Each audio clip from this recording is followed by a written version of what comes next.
Hi Facebook, I'm Ellie Frost. Happy Saturday. I think my lighting's a bit funny, but I think I'm going to go with it.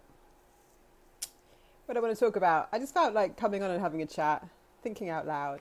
But one of the things I talk to with my clients a lot, and just something that I've always got in my mind is like the questions we live in, like change our lives. The questions we live in, right? I think Fishin, who owns Mind Valley, talks about asking lofty questions, which are like questions that your mind can't answer, that are kind of opening questions where your subconscious gets out of the way and you're open to more creative ideas, right? So lofty questions is one thing which I'll talk about, but the questions we live in change our lives. Most of us live in the question. So, and when you live in a question, you live in a context, which is like we're living in a certain context in a question of like, what's wrong with me? Which is why most people are going online trying to start their business, looking at what's wrong with them, what they don't have, what's not good enough. Yeah. Rather than like, what's my potential? Most of us live much more in the question of what's wrong with me and what's not working, or why isn't it working? Or we're looking at, hi Jonathan, why things won't work, rather than living in the question of what's my potential. The questions we live in change our lives because our brains are like missiles. So whatever we're focused upon, then our brains are going to find more evidence of it. So if I put my set point on my mind to like, what's my potential, then my mind's going to find like examples, evidence of things that are in alignment with that. But when I'm constantly looking to fix myself, heal myself, try and uncover all the things that are wrong with me, not saying there's not a place for all those things, there is, but we've got to set a set point, like a GPS setting, as if we were like going on a journey, because we are in this life, like we would in our car. And we've got to set better set points for the questions we live in, right? Because that's what we'll be driving towards, either finding what's wrong with us or finding our potential. I've done a lot of work with big companies, and I've worked with venture capitalists and, who are looking to buy companies and mergers and acquisitions and all the things. And so often, like when there's a takeover or a joint venture of an entrepreneurial company, right, a company that's come out of nowhere and done extremely well, the context of that company will be different before and after the takeover a lot of the time, and so will the results. And people say, well, that's just because the boom had happened and now it's leveling out. That's not true. When the entrepreneurs, often in the companies that I saw and was part of, were building the companies, they were living in the context of how can we change the world? How can we revolutionize an industry? How can we... I always teach people, right, because I work with a lot of visionaries. What is the thing that bugs you and gets you excited, the problem? And what if you created a world where that problem didn't need to exist? What does the world look like? What did you do, right? But think about it. So the companies that were living in the context of how do we change the world? How do we revolutionize an industry? How do we introduce an industry? Do very different things to the companies that just go, how can we make money? How do I make money? How do I make money? It just puts you on a different trajectory. So you can't revolutionize an industry or change an industry or create an industry without money. That just has to happen anyway if you're going to do it. But it's a much bigger context, right? So many entrepreneurs are just going, well, how do I get to 10K or how, but that's not enough. Well, that is enough if that's all you want.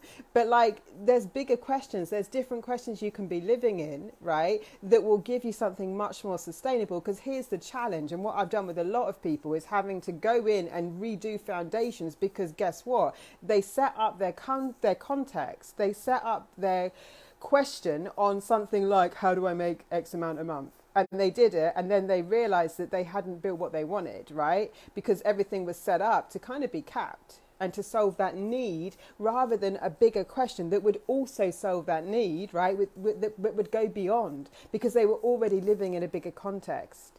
So often it's about expanding our context, looking at the questions we're living in.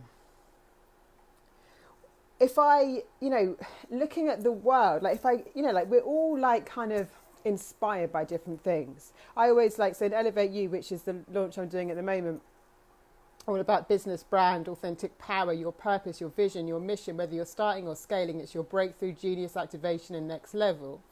But it's always like this idea of what would it take for that thing that you're passionate about to be done in such a different way? You know, like to be done in the way that inspires you. So many, like a lot of my clients have been innovators, coaches, healers, authors, messengers, artists in some way, right?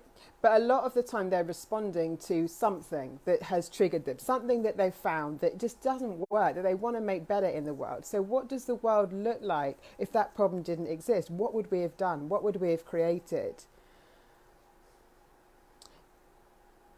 We can introduce like new markets if we want to, and new ways in which the market's done. So many of us are looking around us at what's being done and trying to fit into it and trying to kind of like put our thing, our way, our service, our product into their context.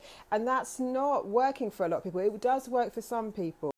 It doesn't work for everyone, especially not if you're here to do something very unique, very new, very aligned, you know, and actually what you really want to be passionate about, because it's not that exciting if you're bending yourself out of shape, trying to kind of do a bit better than what is, rather than actually really take the time to look at, what do I really want to do? How do I want to solve this? How do I want to present a different option? What new possibility do I stand for on the planet? And how do I want that to be done?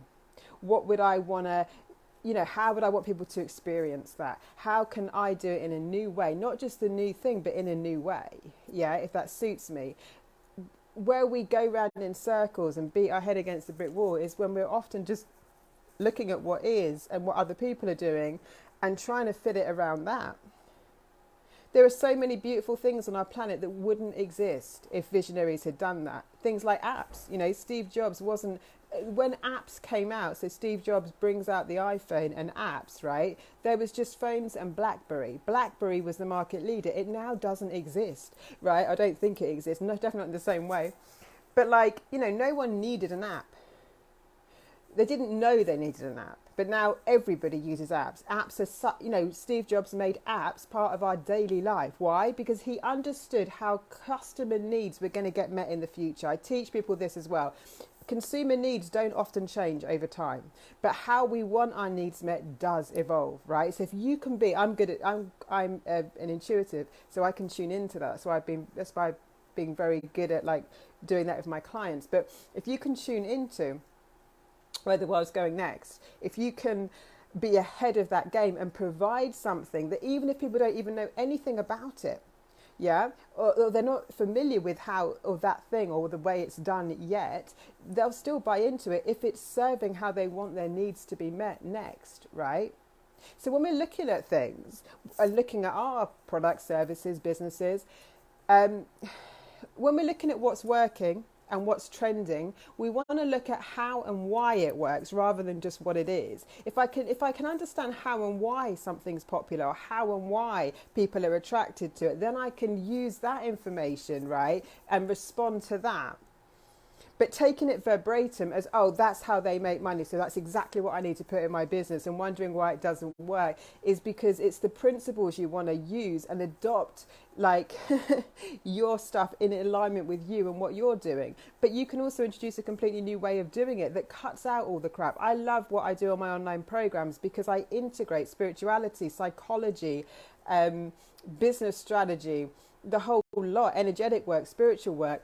I integrate the whole stuff and I hack through, I demystify the shit, right? Because I've done years advising board level. I've sat on 6 boards in my time, not including my own companies, of directors. And, you know, there's so much shit in the market. Why? Because like the people that are selling that stuff often are confused themselves, you know, they haven't had a lot of experience and they like to give you like spoon-fed parts of information. And the thing with this is if there was the same information that would change everyone's life, then everyone that got an MBA from Harvard would be a multimillionaire, and they're not. Why? You know, even if they've done business, because there's more to it than that. There's your business.